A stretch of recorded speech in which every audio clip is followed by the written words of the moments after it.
Welcome, everybody, to another episode of BB Hockey Talk. I'm Aaron Bloxall with my co-host, Mr. Matt Balzer. Well, it's been just over a week since our last episode. The summertime is here. Matt, as you can see, got a nice haircut. And you've been enjoying some time in the sun. The hockey world still goes on. Not a lot happening, but there were a couple of trades and, of course, some signings that went on. And we're only about 8 weeks out until the start of training camp for a lot of these guys. So let's start on the trades first. Couple of really weird ones. First of all, the Battle of Alberta, the two teams that hate each other a lot, made only, I think, their third trade in league history with each other, trading a lot of contract for contract. Why don't you touch on that? And then before you go into the other trade, well, I got a couple comments on it as well. So bring us up to speed. All right, yeah. So the Milan Lucic trade finally happened as the Edmonton Oilers sent him to the Calgary Flames for James Neal. The whole specifics, the Oilers are going to hold on to 12.5% of Lucic's contract, which is about $750K. So both players still have 4 years left on their deals. Both are 31 years old. Lucic's cap hit will be $5.25 million, while James Neal is $5.75 million. Lucic last year had 6 goals, 20 points in 79 games, while James Neal had 7 goals, 19 points in 63 games, and was pointless in 4 playoff games before being a healthy scratch in the final game. But yeah, it's just two players that definitely need a change of scenery. James Neal, he was brought in to be a top 6 guy, but he just never found a fit with Gaudreau, Monahan, or on that second line with Backlund and Tkachuk. And this was the first year, I think James Neal's played 11 or 12 years in the NHL, and this is the first year he failed to hit 20 goals in a season. And there's also a conditional third-round pick in 2020. That will go to the Flames if Neal scores at least 10 more goals than Lucic next season as well. And one of the components behind the trade that is rumored to have been is Connor McDavid asking them to bring in James Neal as someone he potentially is going to play with. That intrigues me a little bit. And then the other thing that intrigues me is all the Calgary Flame fans that were laughing at Canuck fans for the potential Louis Eriksson Milan Lucic trade. And then all of a sudden now they got Milan Lucic, and it kind of humbled a lot of them. What are your thoughts on the trade and potentially a Neal McDavid Draisaitl line?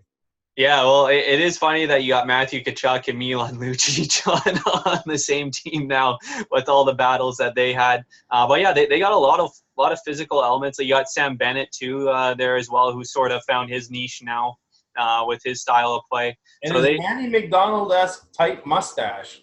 Yeah. Well, I guess he is no longer 18-year-old Sam Bennett for. As the announcers always let us know, right? Oh man, yeah.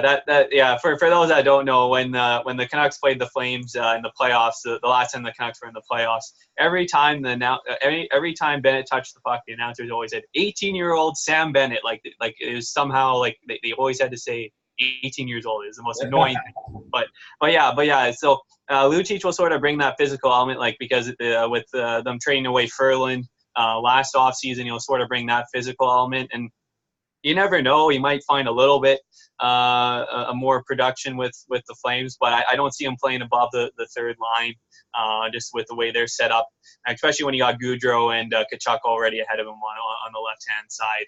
So, but yeah, I like that element. And then with James Neal, I think out of all the guys with bad contracts that could have a bounce back year, I go with James Neal. Apparently, he's been from what I've heard, he's been training his butt off this off season to get in great shape. And with the potential of playing with Connor McDavid and Leon Draisaitl, you as long as you can get in the right spot, especially with McDavid, because it's not about like handling the speed, just getting in the right spot. And Neal has that finisher instinct. That they could work really well together as a line. So, but yeah, if this could be a steal for the Oilers, as long as Neal bounces back. But if both players just continue on their same trajectory, it'll be another long 4 years franchise. Yeah, so I'm curious to see what happens. I really liking Calgary's team and their depth right now. Other than their goaltending still scares me. For a team that's right above the cap or at the cap almost, they really need to figure out what they're going to do. I mean, going into the season with Riddick and potentially Riddick, who's not unsigned still, and of course Talbot, to me is, man, like at least you got some incredible goaltending in the playoffs from Mike Smith. I don't see either of those guys being able to replicate that. They might have some better success during the regular season, but it's the playoffs where Calgary definitely fell short last season. Mm-hmm. Yeah, especially like with Riddick, he had a great regular season, but you never know if there's going to be a bit of a drawback or a little bit of a slump in his second full season in the NHL. And Cam Talbot, you're hoping for a bounce back year.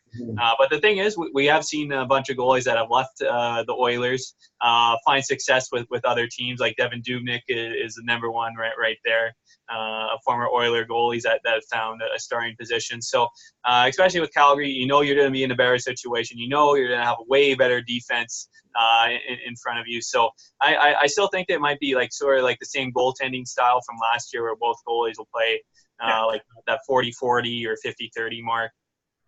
Somewhere in there, but yeah, the Flames they still have their cap restraints where they still need to sign Tkachuk and Riddick as well, and they only got a little over $7 million in cap space, so they're still doing moves to come there in Calgary. And speaking of goaltending, I do think that's the way the NHL is going with the two goalie system. More teams are doing that, and that leads us to our second trade. It was a really weird one. I want to call him Kelly Clarkson, but David Clarkson gets traded from the long-term injured reserve list, basically, from Las Vegas back to Toronto for Garrett Sparks. And, of course, there's some other minor pieces involved there. But what is Garrett Sparks bringing to Vegas, potentially forcing Malcolm Subban to drop down to the third goalie? There's going to be some good competition there. I think it's a great trade for both teams. It frees up some cap space for both teams somehow. But it also provides a little bit of like that goaltending battle for that backup spot, because Marc-Andre Fleury, I thought last year, played way too many games and was really tired down the stretch, and you saw it in the first round of the playoffs. Yeah, because Malcolm Subban really struggled to start the season whenever he played. He started to find his game towards the end of the season, but with his struggles at the start, it's just like they had no choice but to keep riding Fleury over and over again. So yeah, between Sparks and Subban, they'll battle, and I still think there might just be an outside shot. I really like that Oscar Donsk goalie also in their system, and I think all three of those guys will be battling. But of course, Subban will have the front job or be the lead for the backup job there. So Sparks, he had his ups and downs and eventually lost the backup spot there in Toronto. But you never know, going a new situation, new team. He could figure things out. But I think Subban will end up being the backup goalie to start the season. Then, of course, David Clarkson, he's still – and of course, the Leafs still have that Nathan Horton contract still on long-term injury reserve. Both of those guys just have 1 year left on those contracts before they will finally not have to talk about them ever again. But, yeah, that's a little over $10 million in long-term injured reserve. And it still frustrates me that Luongo couldn't just do that just because every other player that has gotten injured or whatever has done that. But yeah, that frees up a little bit of contracts, and they went out and signed a few players after that trade as well. But yeah, I still think they still need to make one more move before trying to get Mitch Marner under contract, just because I think they've gone a little over $2 million into injured reserve already, so that leaves them around $7-8 million somewhere in there, which is still a little less than what Marner's going to want still on his new contract. Interesting trade for sure. I know Toronto now with Pickard, McElhinney, and Sparks, of course, all gone from the beginning of last season when they had all the depth of goaltending there. Mhm. And it sounds like Michael Neuwirth has signed as a tryout for Toronto, and I think he'll get that backup spot potentially, I guess, over Hutchinson. But I guess Mhm. we'll see what that battle looks like in training camp. But like you said, both teams were able to sign some players. Why don't you catch us up to date? Obviously, some of the big players like Trouba and Pionk and some of these other guys have finally signed contracts. We're starting to see some of the arbitration awards go down as well. So why don't you catch us up to date on all the signings that have happened? All right, so yeah, so the big re-sign was Jacob Trouba, got a 7-year, $56 million deal with the New York Rangers. That's an $8 million average. Only 6 other defensemen in the NHL are making at least that much money or more. John Carlson, Brent Burns are both making $8 million, and the only guys making more are Oliver Ekman-Larsson, PK Subban, Drew Doughty, and Erik Karlsson are the only guys making more. So Trouba, he doesn't have the same pedigree as those defensemen whatsoever. He still had a good year, 50 points in 82 games. So I think the Rangers are sort of banking on it. If he continues to get better, then he'll be worth that much. Yeah, and then of course, just running down the list, Montreal Canadiens signed Charles Hudon to a 1-year, $800K deal. He had 5 points in 32 games. Of course, he had 30 points the year before, but he just wasn't able to stay in the lineup consistently with Julian as the head coach there. Brock McGinn got a 2-year deal with a $2.1 million average with the Carolina Hurricanes. The Winnipeg Jets signed Neil Pionk to a 2-year, $6 million deal, $3 million average. And that one's important because that's what they got back with the Trouba package. So it's good that Winnipeg was able to get something back. And we'll see. I mean, Pionk's still young. He's only played 101 NHL games. Looked great his first year. Started the year last year on an offensive tear, but because of the weird way that the coaching staff was playing the defense last year on a rotating basis, he kind of lost a lot of that great start that he had and fizzled down the stretch. So. Yeah, and he's two years younger than Trouba, and of course you'll be in that top 4 spot. Which the Jets defense next year is actually really going to intrigue me, just with all the guys that they lost, and to see how they're going to produce next season. Man, yeah, because Byfuglien and Morrissey really need to stay healthy there. Yeah, and then Kulikov with that ugly cap hit still left for 1 more year.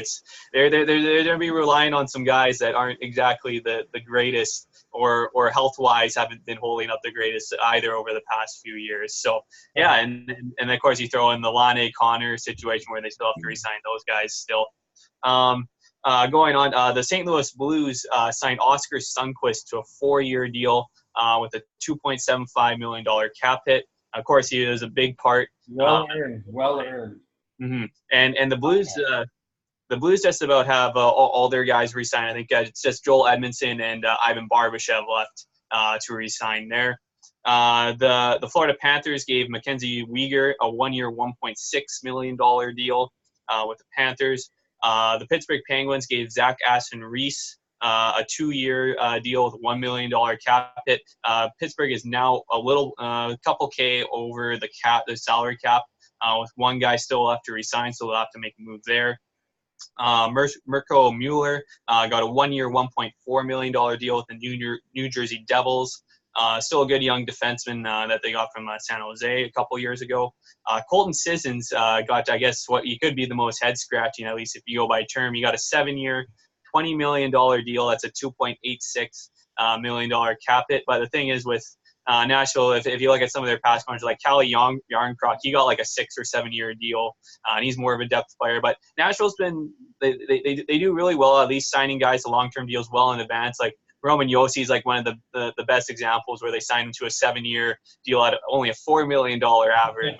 Which is crazy. If you look at Victor Arvidsson, like his cap hit's only like $4.25 million, and Ekholm $3.25. So they got like, they're very loyal to the guys that they want to keep, right? They throw them 6-7 year contracts, and I actually like that. I mean, some of those players, they might take a little bit less, but yeah, a guy like Colton Sissons really hasn't proven anything yet. So if he does, prove himself, it's a bonus for Nashville, but they're committing to him and saying, "Hey, you're our guy."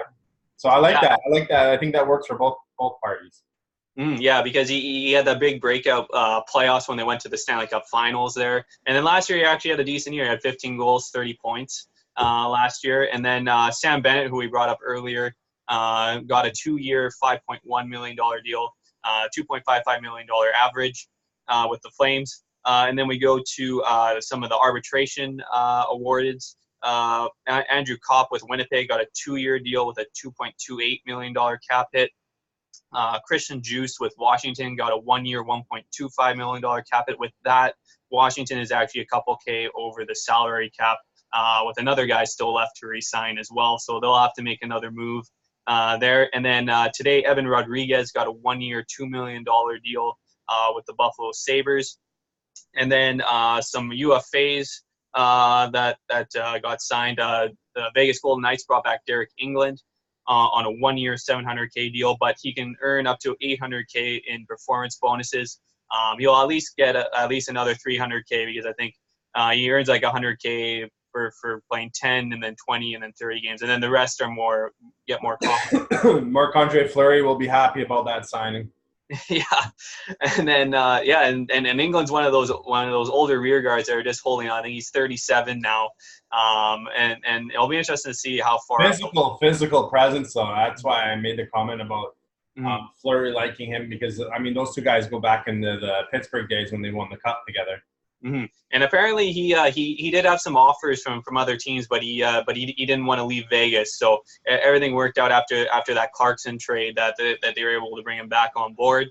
And then going back to the Leafs, they signed Pontus Aberg to a 1-year $700K deal, and Garrett Wilson to a 1-year $725K deal. Aberg's intriguing. He had 12 goals, 25 points in 59 games between Anaheim and Minnesota, but I think some of his defensive play led him to being a healthy scratch in Anaheim before he got traded to Minnesota. So he's one of those guys that could potentially be like a Tyler Ennis, where they signed super cheap last offseason and could get some decent value out of that trade. And he's a guy that can move up and down the lineup depending on injuries and all that. And then just one more shout. Matt Molson signed a 1-year deal in the American Hockey League. His deal with that $5 million cap hit finally ended this past offseason, but he still actually put up great numbers in the American League last year. So he's still kicking around, even though he wasn't able to get a job in the NHL. But yeah, and then one trade that we missed that happened today. Minor deal between the Toronto Maple Leafs and the St. Louis Blues. Toronto sent Andreas Borgman to the Blues for Jordan Schmaltz. Both of them still have 1-year $700K. Borgman's a 2-way deal, and Schmaltz needs to go through waivers this coming year, which is why the Blues sent him. Schmaltz was actually a first-round pick all the way back in 2012, but he's just one of those guys that just hasn't been able to make the jump to the NHL full-time. While Borgman, I think, actually has a potential chance of making the Blues as the number 8 defenseman, most likely. And one of the other things I wanted to bring up today before we end today's show is the NHL now, I heard, is going to be investigating the Kevin Labanc contract in San Jose as possible cap circumventing. And they're going to look into it a little bit. And I don't think they can look into it right away. I think it's January 1st. When Labanc can sign a extension to the contract, and the league was going to be looking into that quite heavily, and they're keeping an eye on it because of potential salary cap tampering there from San Jose. Okay, yeah, that would make sense, because it's still one of those things where you just don't understand how a player of that caliber can only get $1 million for putting up 56 points. It's just, it's still shake my head over that. But hey, it's still 20 years ago, man, we were talking about, if any NHL player ever got $1 million. There was only a handful back then, and times have changed, that's for sure. Mm-hmm. So just a few things still to go over. The Calgary Flames looks like they will be finally getting a new arena. Yes. I think the city votes. I love the Saddle Dome, but it's outdated, and it's time for Calgary to get something nice there. Mm-hmm. It'll probably be called Rogers something. Yeah, if we go off all the new arenas. But yeah, the new arena is supposed to be 19,000 seats. with an estimated cost of $550 million. The good thing here is that the city of Calgary, they don't have to pay for any of it. The cost will be split between Calgary Sports and Entertainment, which owns the Flames, the Calgary Hitmen with the WHL, the Canadian Football League, the Calgary Stampeders, and the National Lacrosse team, the Roughnecks, will all split the costs for the rink. And that's supposed to be, as long as it gets approved, which it should, the shovels will start in the ground in 2021 for the new rink. And one other thing, Sergei Bobrovsky came out with some comments about his reasoning for leaving Columbus. And I'll quickly go over the quotes that he put out there. So he was, there was no chance I'd sign an extension with Columbus. I felt I needed another change in scenery. And it's not just because of tensions with the team. I was suspended by the team. There were some conflicts in the team, a lot of the meetings, and some just because of me. I didn't feel comfortable, and some just because of, and still Columbus tried to extend me all season long. So it's just one of those things where, yeah, because we know he got suspended for the one game there after he didn't return to the bench in a game against the Tampa Bay Lightning. And yeah, it was just one of those situations where he just wanted no part with signing long term with Columbus. And I'm still not sure with the situation. I'm not sure if some tension with John Tortorella as the head coach there as well. Not all players gel well, but yeah, he was just one of those guys that just wanted the change in scenery and start off new somewhere else. With Philadelphia as a potential goalie graveyard, I wonder if Bobrovsky's the one that got away there. Oh. Or if he's the only one that got away is what I meant to say, because I'm curious to see if anybody else that Philadelphia had got away. I know, because, man, that Bobrovsky for Steve Mason deal, but man, they had to work around with that Ilya Bryzgalov contract. Oh man, it's still crazy how they definitely had some colorful goalies between Bryzgalov and Czechmanek in that. Oh man, Roman Czechmanek. Yes. Of course, the Philly fans love Ron Hextall still, right? So. Oh man, but yeah, hopefully Carter Hart will finally solve all those goaltending problems this coming year. But yeah, that just about does the show for today. But just to shout, all the signings and videos from like all the Stanley Cup celebration stuff with the St. Louis Blues. That's all up on our Facebook page, also under B&B Hockey Talk. You can find that all there. I caught up all yesterday night. Coming back from vacation, so if you missed anything, it's all up on there on our Facebook page. Perfect. So remember to like and share and comment below about what we were talking about today or about your favorite hockey team. I'm Aaron. He's Matt. For B&B Hockey Talk, we'll be back next week. And don't forget to join us on whether it's our YouTube channel, B&B Hockey Talk, or on our Facebook page, B&B Hockey Talk. Thanks everyone for joining us, and we'll see you all next week.